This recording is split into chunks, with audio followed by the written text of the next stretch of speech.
Well, my career started as a fact of being completely bored, going into engineering and studying math and physics, and I took time off to get into things that I really like to do, which was music and movie making and that sort of stuff. So I went back to school, went to BCIT, came out of BCIT, didn't finish the year, got a scholarship, took the money and ran, and got hired by what was then the Provincial Educational Media Center, which several years later turned into the Knowledge Network. Then I moved on. It was at a time when the government's changed and things were privatized, and so instead of having a staff, we were paying freelancers to come in and do the work, to shoot, to light, to grip, to gaff, all that kind of stuff. And we got into documentaries, and the documentary crew that I worked with a lot was Doug McKay as the DP operator, Fred Ransom, and Bill Newbury. And when they weren't doing what we were doing, they were off at the very beginnings of the movie industry here, working on things like The Keeper, McCabe and Mrs. Miller, those early productions.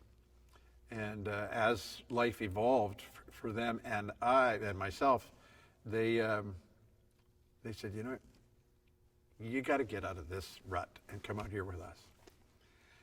They said you'll never feel so alive until you find out that your success and yours is totally dependent on you, not on a regular paycheck that you come and get.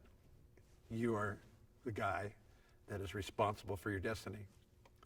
And so one year I decided I was going to take my summer holidays, being Mr. Safe, and worked on a movie called Piano for Mrs. Cimino. It was a TV movie directed by George Schaefer, Bette Davis, and at the time I was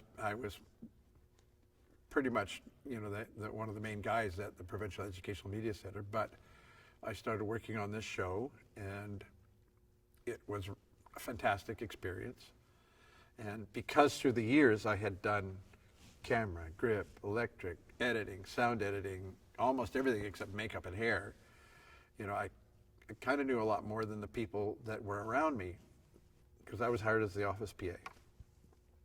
Christopher Seitz was the producer, and at one point he called me into the office. Our office was at the Denman Place Inn, and called me in the office one night to say, okay, who are you? You know all about all this stuff. You're way ahead of everybody. Who are you? And then I explained my history of being able to do all these things. And I had gotten really lucky in terms of having some great teachers who, I loaded mags, and, I recorded sound, and, did stuff on the fly, and worked in multi-camera television, and worked in a lab, and did a whole bunch of things before I actually did this. So I finished that job, and had, an aside, a wonderful conversation with Bette Davis one night. But I finished that job, went back to work. That was going to be probably first, second week in October that year. Carr. Oh my God. I went back to work, and then I clocked into the next year. So I took my summer holidays the next year and worked on a movie with Gene Hackman and Nicholas Roeg directing, and I was the third AD on that show. What year was this? I'm going to say 80 or 81, somewhere in that zone. And I had an accident on that show. We were towing a wind machine around, and I kind of fell under it and twisted my knee, and a few months later ended up in the hospital for just to have a cartilage snipped. And I can remember clear as day that I was laying in that bed after the surgery going, okay, so I've got this much holiday pay to come. I've got this much pension plan to come. I got this much days off owed. I quit. And I quit, and when I was able to come back, I cleared out my office and put myself out there as being available. My first job was for Diane Neufeld at the Film Commission to drive people around and help out there. And that led to a job as a producer's assistant, no, as a location scout on a movie called Space Hunter: Adventures in the Forbidden Zone. We were scouting in really, which was the Grand Canyon in Utah, out of Moab, Utah. And the company was going to go down there. So I thought, okay, I'm toast. You know, everybody's going down there. But Don and Cindy Morton and the people that were involved, there was a effects guy from LA, and one of his people was Bill Orr. Dougie Craik was on the camera crew. It was sort of a Vancouver contingent. We had Teamsters from everywhere. And so I worked in the office, and about a day later, they fired the location manager, who had kind of alienated the Highway Patrol, the Department of the Interior, the military, and the city. And sort of, Phil gave me one of these, and he sat down in his office, and he said, okay, you've been promoted. Oh, great. I thought, okay, I'm going to be third AD, I'm going to, whatever. You're the location manager. Here's what we need. And so I ran that movie, totally by the seat of my pants, walking into an office, you know, in the sheriff's office, and going, hi, I'm with the movie company, and getting these guys stiffening in their seats, going, yeah. But, you know, ultimately it all worked out. And we came back here and shot here at in this very property when the bridge was a broken down, leaky warehouse. And at one point they replaced the director and replaced him with Lamont Johnson, and who was, you know, long experienced director, kind of a crusty guy, and he finished the movie here, and we finished the whole thing here. So, what was it like working with these 3D cameras?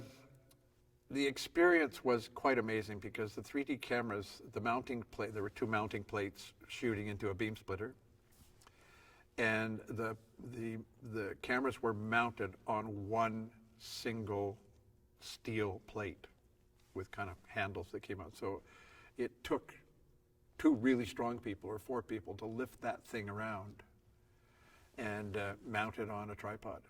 So it was really time consuming, and because, you know, when you're using a beam splitter, the mirrors are front silvered, so that had to be really carefully cleaned every day. And of course, we're in basically the desert, you know, in the valleys and crazy places of Moab, Utah, Canyon Country they call it, Arches State Park. So, you know, it took a while, and we had Ernie Hudson was on it, Peter Strauss, and we had a rather wild cast of small people and dwarfs and people that were put in special effects makeup every day. It was quite an amazing experience. I still have the photographs sitting around somewhere. It's just like, you just couldn't quite believe what we're doing. Then we had these crazy biker guys that built contraptions that was, you know, kind of like Road Warrior. No, it was not. It was not. It was not, because after we finished that movie, I was sitting in my 4x4 up on top of a place, what they called horse jump canyon, something like that, where a lot of hang gliders work. And my radio telephone rang, and it was Justice. And Justice put on Jim Van Wyck, first AD, asking me what I was doing when I got back from Utah. And so when I got back from Utah, we shot for about a month here on these wild sets here. And Jim Van Wyck came in to meet me, and I got this job with Fred Shepsey as the third AD on Iceman.